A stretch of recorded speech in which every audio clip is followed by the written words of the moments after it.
Assalamu alaikum, this is Hassan and this is Talal Haider from the platform of Gwadar जायदाद। आज की इस video में हम गवादर मास्टर प्लान में कुछ डिफरेंट एरियाज़ को हमने हाईलाइट किया है, जहां हम बजट वाइज आपको इन्वेस्टमेंट के बारे में गाइड करेंगे कि किस एरिया में आपको इन्वेस्टमेंट करनी चाहिए और आपका अप्रॉक्सीमेट बजट क्या होना चाहिए। This is more for discussion और कोशिश करेंगे इसमें वो तमाम एस्पेक्ट्स, वो तमाम क्वेश्चंस और हम कवर करें जो मोस्टली हमसे कस्टमर्स पूछते हैं गवादर में इन्वेस्टमेंट के हवाले से जगह की सिलेक्शन करते हुए। और एक मेजर कंसर्न जो गवादर में इन्वेस्टमेंट करने से पहले ऑलमोस्ट हमसे हमारे हर कस्टमर ही पूछते हैं कि गवादर में इन पर्टिकुलर इन्वेस्टमेंट कहाँ करनी चाहिए। तो depending upon your budget from lowest to highest हम इसको फर्दर स्टार्ट करते हैं। गवादर का मास्टर प्लान जैसे कि आप देख सकते हैं कि मैंने इस पर कुछ एरियाज़ को हाईलाइट किया है, कुछ सर्कल्स लगाए हुए हैं और इस पर कुछ नंबरिंग की है। तो लोएस्ट बजट से अगर हम स्टार्ट करें तो इसमें जितने भी कलर्ड ब्लॉक्स आपको नज़र आ रहे हैं बेसिकली ये तमाम के तमाम प्लान्ड एरिया का हिस्सा है। और कुछ एरियाज़ ऐसे भी हैं जो ग्रे एरियाज़ हैं या लाइट ग्रीन सा इसमें कलर आपको लाइट ग्रेश कलर नज़र आ रहा है। ये तमाम के तमाम एरियाज़ मोस्टली रिज़र्व लैंड्स में आ जाते हैं। तो अगर बजट हमारा कम से कम हो and we are talking about purchasing a bigger piece of land, तो उसमें गवादर शहर से बाहर निकल के हमें फिर इन्वेस्टमेंट को देखना होगा, जिसमें आपका ऑयल सिटी का जो एरिया आता है जो कि गवादर मास्टर प्लान से और गवादर शहर से कोस्टल हाईवे पे कराची की तरफ जाते हुए शहर से बाहर निकल के तकरीबन 30 से 35 किलोमीटर का एरिया है जो इसे कवर कर रहा है ऑयल सिटी को। इसमें मौज़ा, आपका कपर, नीलंट और साथ में फिर आगे चुकीन, ये वाले मौज़ाजात आ जाते हैं। ऑयल सिटी की लैंड तो मोस्टली एक्वायर हो चुकी है और मज़ीद भी एक्वायर हो जाएगी, इसलिए मौज़ा कप्पर का कुछ एरिया इसके अंदर एक्वायर हो चुका है। लेकिन जो इसमें कोस्टल हाईवे के ऑपोजिट और ऑयल सिटी के ऑपोजिट एरियाज़ हैं जिनको future industrial development reserve land कहा गया है और गवादर की हैवी इंडस्ट्री के प्रोजेक्ट्स वहाँ लगाए जा सकते हैं, वो एक अच्छी इन्वेस्टमेंट ऑप्शन है। और इसमें तकरीबन 1 लाख से 2 लाख रुपए पर एकड़ के रेट पे आपको जगह मिल जाती है कोस्टल हाईवे फ्रंट भी, और जो बंद रकबा है वो तकरीबन 1 लाख से 1.25 लाख की रेंज में मिल जाता है। इससे सस्ता भी मिल जाता है, जितना ज़्यादा रोड से दूर होगा उतना सस्ता होता जाएगा। अच्छा, तो ये हमने इसको हाईलाइट करके मास्टर प्लान में इसको एरिया नंबर 1 का है। अभी मैं आपको थोड़ा सा यहाँ मास्टर प्लान पे भी बता देता हूँ कि ये शहर से बाहर निकल के तो फिर ये एरिया आता है तकरीबन another 30 kilometres out of the city. अच्छा, दूसरा एरिया इसके अंदर प्लान्ड एरिया के अंदर आ रहा है जो कि ये आपको ब्लू कलर के सर्कल में नज़र आ रहा है। ये कारवाट का एरिया है और मकरान कोस्टल हाईवे जो गुज़र रही है इसके ऊपर की तरफ जाता है, ये शुमाल की तरफ, और इसके ऑपोजिट जीडा आ जाता है। और इसमें हैवी इंडस्ट्री लगेगी, कैटेगरी M2 के ब्लॉक्स हैं, कुछ रेजिडेंशियल के ब्लॉक्स भी हैं। यहाँ अभी ज़मीन काफ़ी सस्ती है, तकरीबन 4 से 5 लाख रुपए पर एकड़ का रेट इधर चल रहा है। बंद रकबा मोस्टली यहाँ मिलता है, रोड फ्रंट एरिया नहीं मिलता। थोड़ा सा ट्रिकी है यहाँ इन्वेस्टमेंट, क्योंकि आप देख रहे हैं कुछ यहाँ इकोलॉजिकल कॉरिडोर्स भी हैं, ग्रीन बेल्ट्स, तो इनको थोड़ा सा मैनेज करना पड़ता है, लोकेशन कंफर्म करनी पड़ती है, लेकिन 4-5 लाख की रेंज में यहाँ रकबा मिल जाता है। अच्छा, तलाल इसमें दरबेला शुमाली में आपके काफ़ी कस्टमर्स ने इन्वेस्ट किया है, you have much better grip on this area, थोड़ा सा इसके बारे में बताइएगा। दरबेला शुमाली का जो एरिया है इसके अंदर जो सबसे ज़्यादा फेमस लैंडमार्क है जिसको पिच भी किया जाता है वो गवादर जिम खाना है, और यहाँ पे गवादर जिम खाना रोड भी है जो उस टाइम एग्जिस्ट करती है।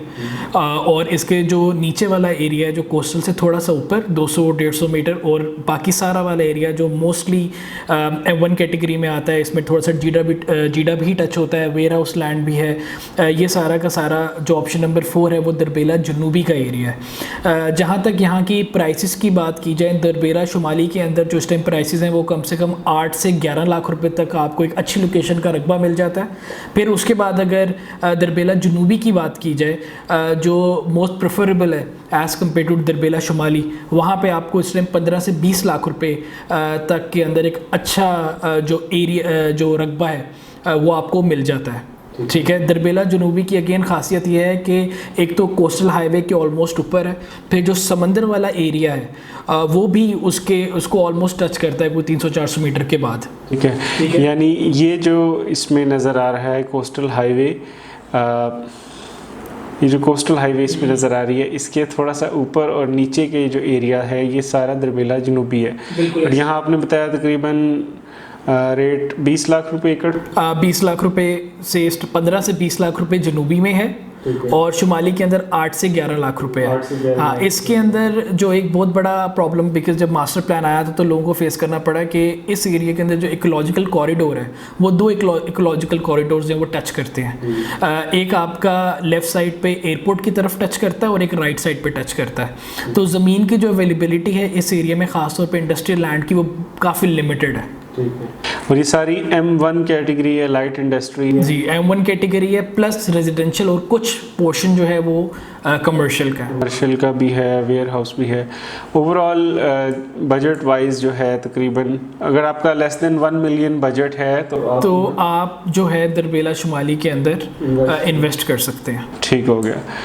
अच्छा, मूविंग फॉरवर्ड इससे आगे अगर हम जाएं बजट वाइज अगर कैटेगराइज करें तो आई थिंक इसमें एरिया 5 आ जाता है। एरिया 5 आ जाता है। यहाँ पे मेजरली हमने जो अपने प्रोजेक्ट्स किए वो हमने इस एरिया के अंदर किए हैं। उसकी सबसे बड़ी रीज़न ये है कि आप अगर पूरे मैप पे देखें तो residential, commercial, warehouse, industrial ज़मीन को कन्फाइन नहीं किया गया, बट ये एक वाहिद ऐसा पोर्शन है जहाँ पे ओवरऑल इस चीज़ को कन्फाइन किया गया। उसकी सबसे बड़ी रीज़न ये है कि जो एयरपोर्ट है वो इसके बिल्कुल एडजेसेंट आ रहा है और मास्टर प्लान पे भी इस एरिया को हाई प्रायोरिटी दी गई है।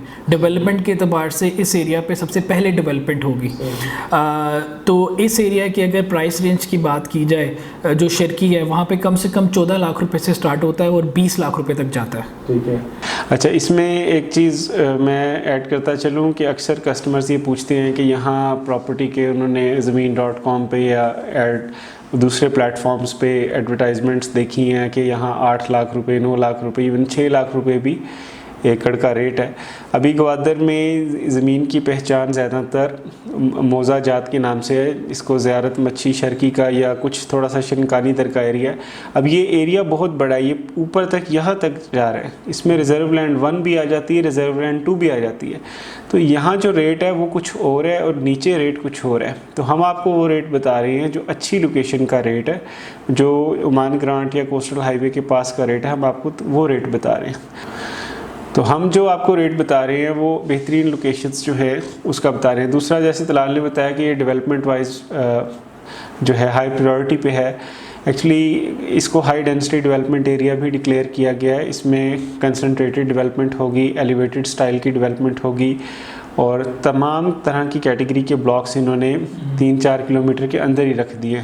Ware house land, high tech industrial land, M0 जो कैटेगरी है, फिर BNR जिसमें बिजनेस एंड रेजिडेंशियल आ जाती है, फिर कमर्शियल लैंड है। रेजिडेंशियल कैटेगरी में R2 R3 के ब्लॉक्स हैं और M1 इंडस्ट्रियल लैंड है। तो सब कुछ यहाँ एक ही जगह के ऊपर ही दे दिया गया है और काफ़ी ज़्यादा हमने यहाँ प्रोजेक्ट्स किए हैं। हमारे जो अच्छी रेकमेंडेड आपके लिए जो इन्वेस्टमेंट ऑप्शंस हैं वो ज़ियारत मच्छी शर्की में।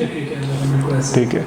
अच्छा, इससे पहले कि हम ऑप्शन नंबर 6 की तरफ जाएं, ये जो सुरबंदर वाला एरिया है इसके बारे में आपका क्या ख्याल है? क्योंकि यहाँ पे भी काफ़ी लोग इंटरेस्टेड हैं जो इन्वेस्ट करना चाहते हैं, but obviously because of budget तो प्राइस रेंज वगैरह यहाँ पे क्या थोड़ा सा बताएगा? सुरबंदर के एरिया में रेट्स थोड़े ज़्यादा हैं। इसकी वजह ये है कि आपको ये कमर्शियल का ब्लॉक है। मैं थोड़ा सा जूम इन करता हूँ। एक इस पे ये आ रहा है, यहाँ नूर कार्गो सिटी आ रही है, अलनूर कार्गो सिटी। फिर यहाँ अकबर इंडस्ट्रियल, ज़र इंडस्ट्रियल के प्रोजेक्ट्स हैं। काफ़ी महंगे प्लॉट हैं, 70 80 लाख रुपए का एक कनाल का भी यहाँ प्लॉट है। काफ़ी महंगी यहाँ इन्वेस्टमेंट है। तो यहाँ ऐसा ज़मीन की इन्वेस्टमेंट के हवाले से हम बात कर रहे हैं इस टाइम, हाउसिंग प्रोजेक्ट्स या इंडस्ट्रियल प्रोजेक्ट्स की नहीं कर रहे। इसलिए यहाँ ज़मीनें काफ़ी महंगी हैं, रेट्स भी इनके काफ़ी ज़्यादा हैं। तो इसलिए और फिर यहाँ कुछ आबादी भी है। तो इस एतबार से इन्वेस्टमेंट के लिए ये कोई बहुत ज़्यादा आइडियल जगह नहीं है, क्योंकि इसके बिल्कुल ऑपोजिट आपको सेम कैटेगरी की लैंड काफ़ी सस्ती मिल रही है। इसलिए हम इस पर भी ज़्यादा फोकस नहीं करते। हम कस्टमर्स को वो ऑप्शंस रेकमेंड करते हैं जो स्मार्ट इन्वेस्टमेंट्स हैं, यानी जिनमें आपको आपका बजट भी रीज़नेबल होगा और आप अच्छी कैटेगरी की लैंड जिसके अच्छे फ्यूचर प्रॉस्पेक्ट्स हैं वो परचेज करेंगे। अच्छा, अगर फर्दर ऑप्शन नंबर 6 की बात की जाए तो वशिंडोर का जो एरिया है वो फॉल करता है और ये एरिया काफ़ी डाइवर्सिफाइड है in terms of price range. ठीक है, मेजरली एरिया जो इसका फॉल कर रहा है वो जो सब्जी मंडी वाली रोड है जो गवादर का मेन एंट्री पॉइंट है, वहाँ पे प्राइसेस काफ़ी ज़्यादा हाई हैं और जो मेन आपका कमर्शियल है वहाँ पे काफ़ी एम्फेसाइज किया गया है। इसमें जो ज़्यादातर एरिया जो ज़्यादा कंसंट्रेशन है वो आपकी जो कमर्शियल लैंड है उस पर काफ़ी ज़्यादा फोकस किया गया है। BNR business and residential land पे बड़ा फोकस किया गया है, लेकिन जो मोस्ट इंपॉर्टेंट लैंडमार्क है जो आपके एक्सप्रेस वे बन रही है वो भी इसके ऑलमोस्ट एडजेसेंट बन रही है 100 मीटर्स अवे। अच्छा, तो दलाल इसमें एक चीज़ और भी जो विच इज़ क्वाइट ऑब्वियस कि कमर्शियल के ब्लॉक्स तो हमें यहाँ काफ़ी ज़्यादा नज़र आ रहे हैं, लेकिन जो सबसे बड़ा एक यहाँ ब्लॉक है कमर्शियल का वो एरिया 6 में वशिंडोर में ही आ रहा है। और मेरा ख्याल है कमर्शियल प्रॉपर्टीज़ में जो इन्वेस्ट करना चाहते हैं उनके लिए जो सबसे रीज़नेबल और अच्छी लोकेशन है कि शहर के भी बिल्कुल ये करीब आ गया, ये न्यू टाउन एरिया चल रहा है सारा और ये फ्री जोन चल रहा है, special economic zone, transport land, यहाँ रेलवे स्टेशन बनेगा काफ़ी बड़ा, सामने से जैसे तलाल ने बताया एक्सप्रेस वे गुजर रही है। तो यहाँ रेट्स का क्या चल रहा है तलाल, थोड़ा सा रेट्स का बता दें। रेट्स इसके स्टार्ट होते हैं 55 से 65 लाख रुपीज़ पर एकड़। ठीक है, लेकिन मैं आपको बताता चलूँ यहाँ पे लैंड की अवेलेबिलिटी बहुत मुश्किल से होती है। इवन तो हम भी अपने जब भी प्रोजेक्ट्स लॉन्च करते हैं तो ओनली वी और आर मार्केटिंग टीम नोज कि कितनी मुश्किल से यहाँ पे लैंड की अवेलेबिलिटी होती है। फिर उसके बाद अगर ऑप्शन नंबर जो इसका 7 है, जो जिना एवेन्यू वाला एरिया है, वो सारा का सारा रेजिडेंशियल तो है लेकिन लैंड की अवेलेबिलिटी वहाँ पे थोड़ी ईजीली हो जाती है। लेकिन अगेन रेट्स भी वहाँ पे काफ़ी डाइवर्सिफाइड है। 20 लाख रुपए से वहाँ से स्टार्ट होता है और ऐसा रकबा भी है जिसकी कीमत इस टाइम 2 करोड़ रुपए है। तो जितना आप जिना के पास आते जाएंगे उतनी उसकी वैल्यू बढ़ती जाएगी, जितना जिना से दूर चले जाएंगे उसकी जो वैल्यू है वो थोड़ी कम हो जाएगी। अच्छा, जैसे पहले मास्टर प्लान में ये सारा हाई राइज कमर्शियल था, अब इसमें इन्होंने कमर्शियल के लिए थोड़ा सा पैच रख दिया बस ये सही है। और दौड़ गट्टी तक ये सिर्फ अब कमर्शियल है, उससे आगे हाई राइज कमर्शियल नहीं है। ठीक है, तो वशिंडोर और चिपकलमती में सारा एरिया रेजिडेंशियल है लेकिन ये एलिवेटेड स्टाइल है, अपार्टमेंट स्टाइल, इसमें ग्राउंड प्लस 11 और ग्राउंड प्लस 6 फ्लोर्स की एलिवेशन अलाउड है। यहाँ भी हमने 2-3 प्रोजेक्ट्स किए हैं इन्वेस्टमेंट के लिए। मेरी जो फेवरेट लैंड्स में से है वो भी एक ही एरिया है क्योंकि शहर के करीब है और ज़मीन भी सस्ती है, तो ये भी यहाँ भी अगर आप इन्वेस्ट करना चाहें एक बड़ी अच्छी इन्वेस्टमेंट ऑप्शन है। That takes us to option number 8 जो डाउनटाउन एरिया है। देखिए ये एरिया तो no doubt strategically location wise बहुत बेहतरीन है लेकिन इसके रेट्स भी बहुत ज़्यादा हैं। इसकी वजह है कि पिछले मास्टर प्लान में इसके रेट्स काफ़ी ज़्यादा पिछले 8-10 साल में बढ़े हैं। बीच फ्रंट एरियाज़ हैं ये मोस्टली सारा, तो यहाँ कुछ रेजिडेंशियल प्रोजेक्ट्स हैं, लैंड की वैसे ही अवेलेबिलिटी नहीं है।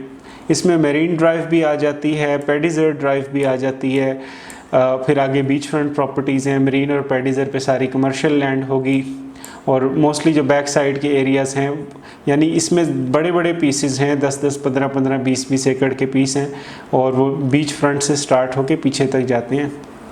रेट्स की अगर बात करें प्राइसेस काफ़ी ज़्यादा है। जो बंद रकबा इधर आपको मिलता है जिसको अभी करंटली कोई रोड एक्सेस नहीं है, वो तकरीबन 45 लाख 50 लाख से कम स्टार्ट होता है और बहुत मुश्किल से अवेलेबिलिटी है। जिस तरह आप समंदर के करीब आते जाएंगे वैसे वैसे रेट बढ़ता जाएगा और लैंड आपको बिगर पीसेस में मिलेगी, कम से कम 10-15 एकड़ का पीस मिलेगा और रेट यहाँ तकरीबन 5.5 से 6 करोड़ रुपए तक पर एकड़ का भी जाता है। तो प्राइस वाइज काफ़ी ज़्यादा वेरिएशन है।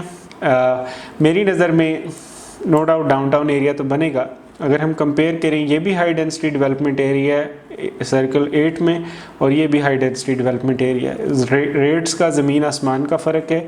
ज़्यादा स्मार्ट इन्वेस्टमेंट यहाँ बनती है, ग्वादर इंटरनेशनल एयरपोर्ट भी पास है।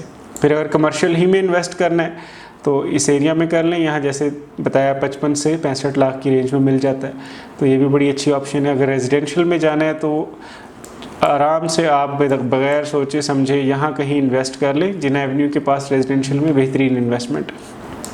अच्छा तलाल, बीच फ्रंट प्रॉपर्टीज़ लोग परचेज़ करना चाहते हैं लेकिन बीच फ्रंट की रेट्स बहुत ज़्यादा हैं, तो उनके लिए क्या सलूशन है?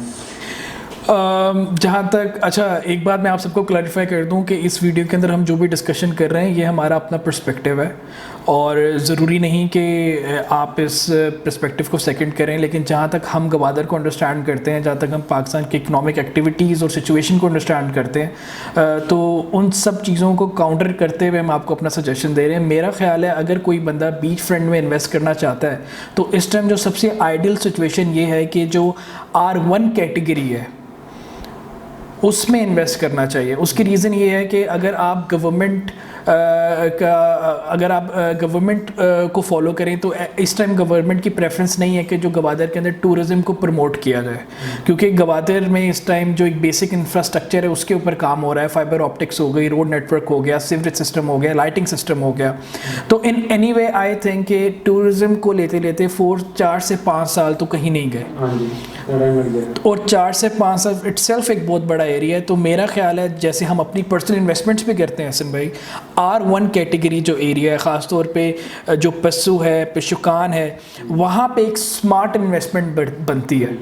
यहाँ हमने पर्सनली भी इन्वेस्ट किया है, कस्टमर्स को भी इन्वेस्ट करवाया है। यहाँ बीच फ्रंट के हवाले से एक इसमें थोड़ा सा मैं ऐड करता चलूँ तलाल की बात को, कि अंदर कि ये इस एरिया में तो अवेलेबिलिटी है ही नहीं लैंड की, ठीक है। यहाँ आपको बहुत रेट भी बहुत ज़्यादा है, 5.5-6 करोड़ रुपए का आपको रिजॉर्ट की लैंड यहाँ मिलती है। इधर आ जाए फिर ये आप देख रहे हैं बीच में समंदर आ गया, ये क्रीक एरिया चल रहा है मोस्टली, ये यूजेबल नहीं है, समंदर का पानी भी आ जाता है। इस एरिया में एक ब्रिज बना हुआ है, जब ब्रिज क्रॉस करते हैं तो ये जो पैच है थोड़ा सा ये क्रीक एरिया जैसे ही क्रॉस करते हैं उसके बाद ये एक एरिया आता है, ये मौज़ा शाबी है। मुझे ये लैंड बहुत ज़्यादा पसंद है क्योंकि रोड है और साथ ही समंदर है, एक्सेस वाइज बड़ी बेहतरीन ऑप्शन है। लेकिन इसमें कुछ लिटिगेशन के प्रॉब्लम्स चल रहे हैं, प्राइवेट जिन्होंने ज़मीनें ख़रीदी हुई हैं, कुछ 1-2 हाउसिंग सोसाइटीज़ भी इस पे हैं जिनकी प्रॉब्लम्स चल रही हैं, इसलिए हम इसको अवॉइड करते हैं। वैसे लोकेशन वाइज बहुत अच्छा एरिया है। फिर उसके बाद मास्टर प्लान से आप ये देखें, यहाँ ऑफिशियली मास्टर प्लान ख़त्म हो गया, लेकिन यहाँ इस एरिया में चूँकि आबादी थी, इधर इन्होंने इंडस्ट्रियल के भी ब्लॉक दिए हैं, फिशरीज़ वगैरह की इंडस्ट्री लेंगी, और रेजिडेंशियल के भी ब्लॉक्स इधर दिए हैं। प्लस इधर बेसिस भी हैं, नेवल बेस बनी हुई है, आर्मी की चेक पोस्ट्स हैं, तो एरिया आबादी भी है और सिक्योर भी है। और यहाँ जो बीच फ्रंट है आपको 1 एकड़ भी मिल जाता है, जबकि आपको दूसरी जगह के ऊपर 1 एकड़ नहीं मिलेगा, कम से कम 2.5-3 एकड़ का पीस होगा। यहाँ जो डिस्प्यूटेड एरियाज़ पे थोड़ी सी प्रॉब्लम है जो मैंने बताया, यहाँ आएंगे तो फिर आपका कम से कम आपका 10-15 एकड़ का पीस मिलता है, छोटा पीस बहुत मुश्किल से मिलता है, और उसमें 10-15 एकड़ में फिर रेट भी तकरीबन 5 से 6 करोड़ रुपए तक का चला जाता है। जबकि यहाँ आपको अभी भी तकरीबन 50 लाख से लेके 60 लाख की रेंज में, और बल्कि इससे भी सस्ती 45 लाख तक भी 1 एकड़ बीच फ्रंट ज़मीन मिल जाती है। और समंदर भी मेरा ख्याल फिलहाल हमने विज़िट कई दफ़ा किया है। ये जो एक नेचुरल इसके अंदर चेंज आई है कि ये आर्क ये चल रही थी और उसके बाद फिर यहाँ पहाड़ आ जाता है, पहाड़ के बाद ये समंदर भी बहुत खूबसूरत है। मज़ीद मैं आप लोगों को एक और बात बताता चलूँ कि जो प्रेफरेंस हमने मार्क की है, बेसिकली ये वो एक कॉमन क्वेश्चंस हैं, कंसर्न्स हैं जो हमें ऑफन रिसीव होते रहते हैं, तो हम उन सारे क्वेश्चंस को तो हमने सम अप कर लिया हुआ है। लेकिन इसके अलावा जो इन्वेस्टमेंट्स है, ऐसा नहीं कि वो इन्वेस्टमेंट्स बुरी हैं, बट अगेन ये सारी वो ऑप्शंस हैं जो आपके बजट को प्रॉपरली ऑप्टिमल वे से यूटिलाइज़ कर सकते हैं। आई होप आपको इस वीडियो से कुछ फ़ायदा हुआ होगा। मज़ीद भी इंशाल्लाह हम इंफॉर्मेशन शेयर करते रहेंगे। Thank you very much for watching the video.